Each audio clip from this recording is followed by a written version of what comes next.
ज्या लोकांनी smart meter लावलं त्यांचं बिल पूर्वीचं बिल हे 2000, 3000, 4000 येत होतं ना, आता 15 ते 20,000, 25,000पर्यंत बिल गेलं. लोकांनी तक्रारी तुमच्याकडे केल्या, तुम्ही त्या तक्रारीचं उत्तर द्यायला तयार नाही. गुमराह करण्याचं काम महाराष्ट्र राज्य विद्युत कंपनी करायला लागले.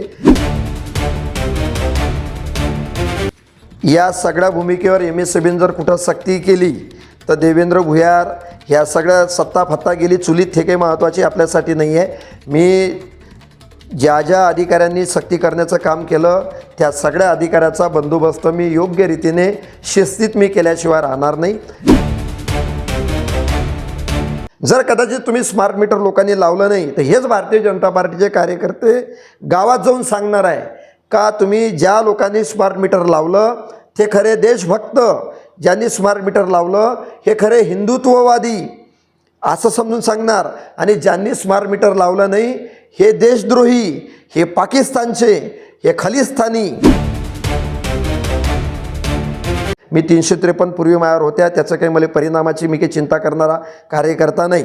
मी सत्तेत असू दे विरोधात असू दे, मी दिल्लीचं आंदोलन शेतकऱ्याचं झालं होतं. दिल्लीचं आंदोलन मी आमदार असताना सुद्धा, सत्तेत असताना सुद्धा दिल्लीच्या आंदोलनामध्ये 8 दिवस तिथं त्या दिल्लीच्या सीमेवर जाऊन त्या सगळ्या पंजाब हरियाणाच्या शेतकऱ्यांना समर्थन करण्यासाठी मी गेलो होतो. मी सत्तेचा परिणाम वगैरे काही पाहणारा कार्यकर्ता नाही आहे. म्हणून मी वरुड मोर्शी तालुक्यातील सर्व लोकांना माझी एकच विनंती आहे, काही झालं तरी चालन स्मार्ट मीटर आता तुम्ही लावू देऊ नका. सगळ्या गावांनी एकमुखाने मागणी करा, त्याला विरोध करा, आणि कुठल्या स्तरावर जाईल त्या सगळ्यात परिणामाची चिंता देवेंद्र भुयार तुमच्यासाठी भोगण्यासाठी तयार आहे. दात दुखताय किंवा दात नसल्यास दात बसवायचे आहे? काळजी करू नका. सर्व अत्याधुनिक सुविधेसह सुसज्ज असलेल्या डॉक्टर घोरपडे यांच्या दातांच्या दवाखान्याला आताच भेट द्या. आमच्याकडे सर्व सुविधा उपलब्ध. आमचा पत्ता LIC office road, Pawde hospital जवळ, वरुड. महावितरणकडून सध्या संपूर्ण राज्यभरात स्मार्ट मीटर लावण्यात येत आहे. आपल्या मतदारसंघात सुद्धा ते स्मार्ट मीटर लावले आहे. याबाबत आपले मत काय? साधारणतः मी परवाच्या दिवशी महावितरणचे कार्यकारी अभियंता यांच्याशी चर्चा केली. त्यांना मी विचारलं की वरुड मोर्शी तालुक्यामध्ये कस्टमर किती. त्यांनी सांगितलं 1.5 लाखच्या जवळपास ग्राहक आपल्या वितरण कंपनीचे आहे. आणि माहिती घेतल्यानंतर एक गोष्ट लक्षात आली की गेल्या वर्षभरापासून हे यांनी मीटर लावण्याचा सपाटा चालू केलेला आहे, परंतु लोकांनी तक्रारी केल्या नव्हत्या. मी पाहिलं तिवसाचे आमचे काही सहकारी आहेत, त्यांनी मला 15 दिवसापूर्वी सांगितलं. आमचे राहुल चौधरी पवनीचे आहे, त्यांनी राहुल राऊत त्यांनी मला जवळपास 1 महिन्यापूर्वी सांगितलं. पण लोकांचा पाहिजे तसा उद्रेक किंवा लोकांचा पाहिजे तसं तक्रारी याच्याबद्दल कुठे दिसत नव्हती. दादांच्या जयंतीच्या निमित्तानं, रक्तदान शिबिर आणि विविध समाजोपयोगी कार्यक्रमाच्या निमित्तानं मी ज्यावेळेस गावागावात फिरायला लागलो त्यावेळेस लोकांचा आक्रोश या महावितरणच्याबद्दल दिसायला लागला. मी डोंगरयावलीत गेलो तर MSEBीच्या अधिकाऱ्यांना लोकांनी हाकलून लावलं. मी पाहायला लागलो का नेमकं हा काय प्रकार आहे. सगळे लोक त्या डिपार्टमेंटच्या गाडीच्या मागे धावायला लागले, आणि लक्षात आलं की स्मार्ट मीटर जे लावतं याच्याबद्दल प्रचंड रोष जनतेमध्ये आहे. आणि अव्वाच्या सव्वा बिल हे रीडिंग घेतल्या जाते आणि स्मार्ट मीटरच्या माध्यमातून ते बिल जनरेट केल्या जाते. ही सगळी बाब लक्षात आली. कार्यकारी अभियंत्यांना विचारलं की किती लोकांचं कनेक्शन आहे. त्यांनी सांगितलं 1.5 लाख, आणि लावले किती तर साधारणतः 20 ते 25% लोकांचे कनेक्शन त्यांनी स्मार्ट मीटरच्या माध्यमातून जोडले. आणि ही बाब लक्षात आली. मी डिपार्टमेंटला सांगितलं का तुम्ही जरा आता थांबा, कारण हे योग्य नाही. लोक बोंबलायला लागले. पहिले तुम्ही ज्या लोकांनी स्मार्ट मीटर लावलं त्या लोकांच्या प्रश्नाची उत्तरं पहिले तुम्ही द्या. त्यांना ज्या अडचणी भेडसावत आहे, ज्या लोकांनी स्मार्ट मीटर लावलं त्यांचं बिल पूर्वीचं बिल हे 2000, 3000, 4000 येत होतं ना, आता 15 ते 20,000, 25,000पर्यंत बिल गेलं. लोकांनी तक्रारी तुमच्याकडे केल्या, तुम्ही त्या तक्रारीचं उत्तर द्यायला तयार नाही. गुमराह करण्याचं काम महाराष्ट्र राज्य विद्युत कंपनी करायला लागले. तिथं त्यांनी काही एजंट बसवले. एजंटच्या माध्यमातून लोकांच्या तक्रारी जर आल्या असेल तर एजंटच्या माध्यमातून त्यांना समजावून गोडी गुलाबीनं वेगवेगळ्या पद्धतीनं समजून त्यांना घरी परत पाठवल्याचं काही बाब माझ्या लक्षात आली. काही गावात स्मार्ट मीटर लावा याकरिता त्यांनी एजंटसुद्धा ठेवलेले आहे. त्या एजंटच्या माध्यमातून लोकांना त्याचे अनेक फायदे समजून सांगण्याचं काम गावातीलच काही एजंट ठेवून त्या एजंटच्या माध्यमातून वितरण कंपनी करायला लागलेली आहे. आणि ही सगळी बाब माझ्या लक्षात आल्यानंतर मी त्यांना सांगितलं की मला 5 तारखेपर्यंत तुम्ही एकूण किती मीटर तुम्ही लावले, कोणाकोणाचे मीटर लावले त्यांचं नावासहित मला पाहिजे. आणि त्यांनी जर तक्रारी तुमच्याकडे गेल्या वर्षभरात महिन्याभरात जर केल्या असेल 3-4 डिव्हिजनमध्ये, तर त्यांच्या तक्रारीपूर्वी तुम्ही मला दाखवा. तुम्ही मला तक्रारी दाखवा आणि त्या तक्रारीवर तुम्ही काय मार्ग काढला, काय त्यांना उत्तर दिलं, काय त्यांचा फीडबॅक परत आलेला आहे, हे जोपर्यंत तुम्ही मला दाखवणार नाही, ग्राहक तुमचा समाधानी आहे हे क्लिअर जोपर्यंत होणार नाही, तोपर्यंत तुम्ही नवीन कनेक्शन, नवीन स्मार्ट मीटरचं कनेक्शन कोणाच्याही घरी जाऊन लावायचं नाही.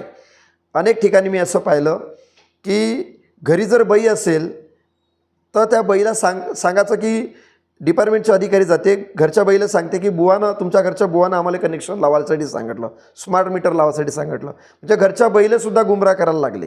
काही ठिकाणी ज्या लोकांनी विरोध केला की मीटर लावायचं नाही, परत पाठवलं, त्या लोकांचं समोरच्या महिन्याचं बिल हे अव्वाच्या सव्वा, 1.5पट 4पट 5पट पाठवायचं. आणि मग त्याला सांगायचं, तो जर ज्या माणसाचं बिल 2,000 रुपये येत होतं त्याला जर 8,000 रुपये बिल आलं तर तो डिपार्टमेंटकडे जाते आणि अधिकाऱ्यांना विचारते, साहेब आमचे एवढं बिल आलं कसं? तर ते अधिकारी त्याला सांगते का तो या मीटर फॉल्टी आहे, तू ताबडतोब मीटर पलटून टाक, नाही तर पुढच्या वेळेस याच्यापेक्षा जास्त बिल येईल, असं त्याला कांडी पिकून त्याला सांगितलं जाते. आणि त्यांच्याकडनं अर्ज घेऊन, मीटर दुरुस्तीचा अर्ज घेऊन लगेच त्या क्षणाले 2 स्क्रू जरी काढले तरी ते मीटर काढता येते जुनं आणि लगेच नवीन मीटर लावता येते आणि ताबडतोब नवीन मीटर तिथं लावल्या जाऊन राहिलं. हे गुमराह करण्याचं काम महाराष्ट्र राज्य विद्युत कंपनी करत आहे. हे गेल्या 15 दिवसात माझ्या लक्षात आलं. बरं, तुमच्या काळात सुद्धा स्मार्ट मीटर लागलेत का आणि आतापर्यंत तालुक्यात किती मीटर लागलेले आहेत वरुड मोर्शी तालुक्यामध्ये? साधारणतः 3 प्रकारचे मीटर मी पाहिले. मी MSCBचं मी गेल्या 5 वर्षामध्ये काम केलं तर मला सगळं माहिती आहे. पहिलं घरगुती ग्राहकाचं कनेक्शन आहे, दुसरं व्यावसायिक ज्यांचं दुकान आहे त्यांचं कनेक्शन आहे, तिसरं शेतीचं कनेक्शन आहे. वितरण कंपनीनं एक जहालवादी पर्याय त्यांनी निवडला आणि ते फतवा काढल्यासारखं, एखाद्या प्रकारचा फतवा काढल्यासारखं त्या ग्राहकांच्या मागे लागून त्यांनी आता पहिले जे व्यावसायिक कनेक्शन होते त्याच्यावर त्यांनी फतवा काढला आणि ते सगळे कनेक्शन पलटून त्यांनी स्मार्ट मीटर लावलं. घरगुतीच्या मागे ते लागले आणि मला 100% शंका यांच्यावर आहे की हे आता शेतीचे जे कनेक्शन आहेत ते सुद्धा स्मार्ट मीटरवर कन्वर्ट केल्याशिवाय राहणार नाही. हे टप्प्याटप्प्यानं हे डिपार्टमेंट आता समोर चाललं, बरोबर टप्प्याटप्प्यानं समोर जाऊन राहिलं. आणि मी पाहिलं तर साधारणतः 1.5 लाखापैकी 30 ते 35 हजार कनेक्शन यांनी जोडलेले आहे. 35,000 कनेक्शन मी याचीसुद्धा माहिती घेतली. त्यामध्ये सोलरच्या निमित्तानं लोकांना सांगते की सोलरचा फायदा खूप आहे. सोलरचं तुमचं वीज बिल खूप म्हणजे 5%वर 10%वर येईल, म्हणजे 95% तुमची बचत होईल. हे आश्वासन खोटं नाटं बोलून यांनी सोलरच्यासुद्धा परवानगी दिल्या, लोकांनी सोलरसुद्धा लावलं. तुम्ही वरुड मोर्शी मतदारसंघातल्या कुठल्याही सोलरवाल्यांना विचारा, सोलरवाले सांगायला लागले की पूर्वी आमच्याकडे 3,000 रुपये बिल येत होतं, आता 3.5 यायला लागलं स्मार्ट मीटर लावल्यानंतर. उलट बिल कमी नाही झालं, 95% 90% कमी नाही झालं, 10% 15%नं बिलसुद्धा त्यांचं मोठ्या प्रमाणात वाढलेलं आहे. हे अदानी पॉवर कंपनीनं 2023मध्ये हे टेंडर 2023मध्ये हे मंजूर झालं. टेंडर त्यानं म्हणजे केंद्र सरकारने योजना मंजूर केली 2023मध्ये. राज्याकडे ही योजना आली परंतु राज्याने ते स्वीकारलेली 2023मध्ये. त्याने राज्य सरकारने विरोध केला परंतु 2025मध्ये राज्याने ती योजना स्वीकारली, अंमलातसुद्धा आणली आणि आज मोठ्या प्रमाणात त्याचं आज ते मीटर लावण्याचं काम काही कार्यकर्ते म्हणजे डिपार्टमेंटचे लोक करत आहे. मी आज वाढीव बिलाच्याबद्दल ज्या लोकांनी स्मार्ट मीटर लावलं त्या सगळ्या लोकांना माझी विनंती आहे की तुमच्याकडे जर स्मार्ट मीटर लावलं असेल आणि वाढीव बिल जर आलं असेल तर तुम्ही ताबडतोब कुठलेही किंतु परंतु न करता कार्यकारी अभियंताकडे किंवा डेप्टी इंजिनियरकडे तक्रार लेखी स्वरूपात करा. त्याची OC आणा. आपण डिपार्टमेंटला काही अवधी देऊ, त्यांना विचारू का किती तक्रारी तुमच्याकडे प्राप्त झाल्या बिलाच्या संदर्भात स्मार्ट मीटरच्या अनुषंगानं, त्याचं उत्तर तुम्ही दिलं पाहिजे. आणि कुठल्याही परिस्थितीत वरुड मोर्शी तालुक्यातल्या लोकांना माझी विनंती आहे की तुम्ही स्मार्ट मीटर लावू द्यायचं नाही. सर्व गावातले ग्रामपंचायतचे सदस्य, सरपंच तुम्ही काही अभयातून पडले नाही, तुम्ही आमचेच लोक आहे. गावकरी हे तुमची शेवट देवता आहे. या लोकांना विश्वासात घेऊन तुम्ही ह्या 8 दिवसाच्या आतमध्ये सगळ्या गावामध्ये ग्रामसभा काढा, विशेष ग्रामसभा बोलवा.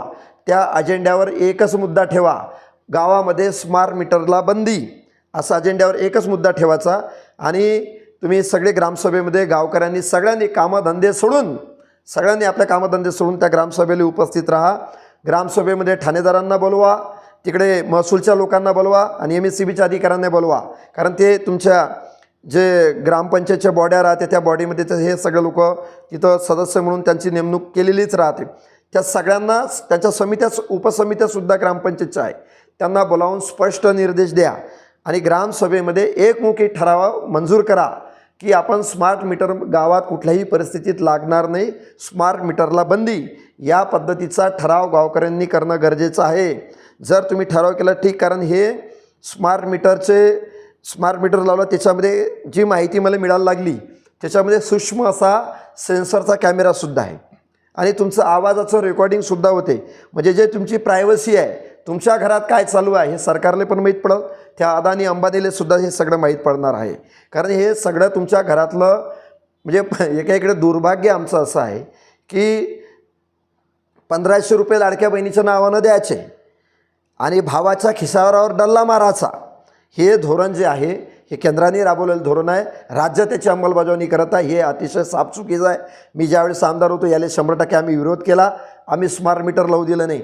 आणि आणखी एक महत्त्वाचं मी सांगून जातो की या स्मार्ट मीटरमध्ये भारतीय जनता पार्टीचे काही लोक आणि काही अधिकारी गावामध्ये येऊन स्मार्ट मीटरचे अनेक फायदे आहे. स्मार्ट मीटर लावल्यानंतर तुम्ही एकदम तुमची कनेक्टिव्हिटी वाढवल, मोबाईल सारखा तुमचा व्यवहार सगळा चालू होईल, तुमच्या सगळ्या गोष्टी सोप्या होईल असे फायदे सांगून राहिले. कदाचित जर तुम्ही स्मार्ट मीटर हे भारतीय जनता पार्टीचे सुद्धा कार्यकर्ते गावागावात जाऊन हे सगळे फायदे समजून सांगायला लागले. जर कदाचित तुम्ही स्मार्ट मीटर लोकांनी लावलं नाही तर हेच भारतीय जनता पार्टीचे कार्यकर्ते गावात जाऊन सांगणार आहे का तुम्ही ज्या लोकांनी स्मार्ट मीटर लावलं ते खरे देशभक्त, ज्यांनी स्मार्ट मीटर लावलं हे खरे हिंदुत्ववादी असं समजून सांगणार, आणि ज्यांनी स्मार्ट मीटर लावलं नाही हे देशद्रोही, हे पाकिस्तानचे, हे खलिस्तानी असं त्याच्यात एक प्रमाणपत्र देण्याचं कामसुद्धा भारतीय जनता पार्टीचे लोक करणार आहे. म्हणून पहिले त्यांना सांगा का भाजपच्या लोकांनो तुम्ही तुमच्या घरात 1 नाही 4 मीटर लावा, आम्हाला काही घेणं देणं नाही, परंतु आमच्या माथी हे स्मार्ट मीटर लावण्याचं पाप मात्र तुम्ही लोक करू नका. जर कदाचित कोणी केलं तर लगेच मला कळवा, आम्ही कार्यालयावर सुद्धा उपलब्ध राहू आणि मी MSCBच्या प्रशासनाला सांगतो. त्यांनी ताबडतोब अहवाल मी त्यांना मागितलेला आहे, ते मला देणार आहे. या सगळ्या भूमिकेवर MSCBने जर कुठं सक्ती केली तर देवेंद्र भुयार ह्या सगळ्या सत्ता फत्ता गेली चुलीत, हे काही महत्त्वाची आपल्यासाठी नाही आहे. मी ज्या ज्या अधिकाऱ्यांनी सक्ती करण्याचं काम केलं त्या सगळ्या अधिकाऱ्याचा बंदोबस्त मी योग्य रीतीने शिस्तीत मी केल्याशिवाय राहणार नाही. मी 353 पूर्वी मायावर होत्या, त्याचं काही मला परिणामाची मी काही चिंता करणारा कार्यकर्ता नाही. मी सत्तेत असू दे विरोधात असू दे, मी दिल्लीचं आंदोलन शेतकऱ्याचं झालं होतं, दिल्लीचं आंदोलन मी आमदार असतानासुद्धा सत्तेत असतानासुद्धा दिल्लीच्या आंदोलनामध्ये 8 दिवस तिथं त्या दिल्लीच्या सीमेवर जाऊन त्या सगळ्या पंजाब हरियाणाच्या शेतकऱ्यांना समर्थन करायसाठी मी गेलो होतो. मी सत्तेचा परिणाम वगैरे काही पाहणारा कार्यकर्ता नाही आहे. म्हणून वरुड मोर्शी तालुक्यातील सर्व लोकांना माझी एकच विनंती आहे, काही झालं तरी चालन, स्मार्ट मीटर आता तुम्ही लावू देऊ नका. सगळ्या गावांनी एकमुखाने मागणी करा, त्याला विरोध करा आणि कुठल्या स्तरावर जाईल त्या सगळ्यात परिणामाची चिंता देवेंद्र भुयार तुमच्यासाठी भोगण्यासाठी तयार आहे. एवढं बोलतो आणि थांबतो.